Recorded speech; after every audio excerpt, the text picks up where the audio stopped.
and click on the traffic tab. Luann? All right, Liz, well, it's your money, and this weekend you can save some of that money with the sales tax holiday. So what can you buy tax-free and what's not included? The Savings Angel, Josh Elledge, is joining us on Good Day this morning with what we need to know. Good morning, Josh. Good morning, Luann. Nice to meet you. Yeah, likewise. Okay, this can kind of get confusing because there's so much that you can buy, but there are also things you can't buy. So let's start with what you can buy tax-free. Well, generally what you're looking for is anything that's clothing related. However, there are some things that aren't included, like, you know, anything that's more sports related. Okay. Like you can't buy jerseys and padding and things.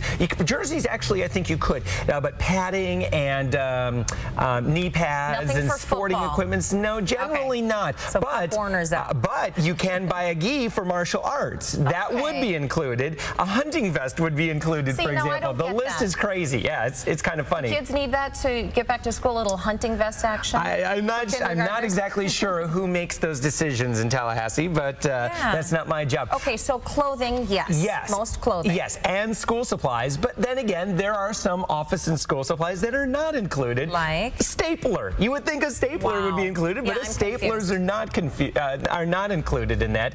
But you can get a calculator. Okay. Now, what you're looking for the dollar amounts for clothing, what it needs to be is anything that's $75 or less. For school supplies, it needs to be $15 or less per item. Now, if the item is, let's say you're getting a skirt or a dress, and maybe say it's $80, but you have a coupon, and the coupon brings it down to say $70, that would be included. You can do that. Okay, great. And what about tennis shoes? Tennis shoes, absolutely. But don't expect that if you're going to buy a $100 pair of shoes, you could buy each one. Yeah, buy each one for $50 a piece. That they can't do. Okay. And I know we have full screens. I don't know if they've been up already, of things that are covered and the things that aren't covered. Like you said, the hunting vest to cover some things that are covered. You can get those tax-free, right? Construction paper. Yep. But then there's weird things. Lingerie and a tuxedo. You could absolutely go nuts at your favorite lingerie shop. Big old shopping spree. Nice. Tax exempt. All right, and the things that are not covered. Let's kind of go over that list so people know what they can't buy tax-free. So there's your look. You can get a diaper bag, a cosmetic bag, printer paper. Well, this is unusual. You can get construction paper, but not printer paper. And a lot of teachers ask for that. Yeah, sure.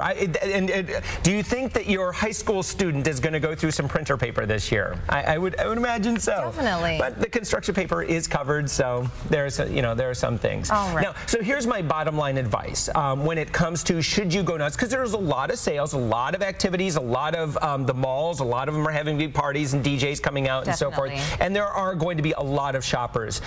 Don't buy something if you wouldn't normally buy it. Honestly, at our website, SavingsAngel, I mean, I usually don't get excited unless it's 60 to 70% off. I mean, that's our modus operandi. Again, we're only talking 6 to 7% off. So yeah, if it's not a great sale by itself, don't buy it just because you're going to save the 6 to 7%. All right. Not that great. Josh, you're always so helpful. Yeah.